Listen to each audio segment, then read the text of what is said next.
Speaker, what I wish to convey today are the warm and wonderful stories and the testimonies about Chuck Percy that have only come to me from those who knew him and loved him and those whose views and sentiments I hold in the highest regard.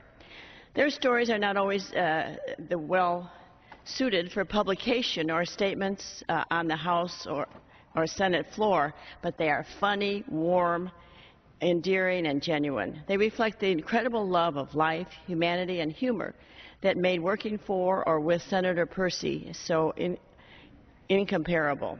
These volunteers, former members, and political leaders address the House about him today, but I can, and it is my honor to do so. There are some of the finest leaders of Illinois today, the State Comptroller, Judy Baar Topinka, who launched her first campaign for office years ago after serving as a Percy campaign coordinator. They are State Treasurer Don Rutherford and U.S. Senator Mark Kirk, who served on the Youth for Percy Brigade.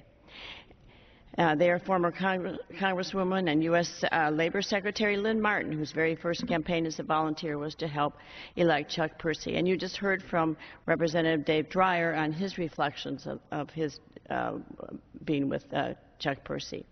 If you talk to them, they will say that the enthusiasm and commitment to making a better state, country, and world are what motivated them to answer the call and launch their own political careers. His energy and enthusiasm, his openness to offering views, and his passion for improvement were infectious.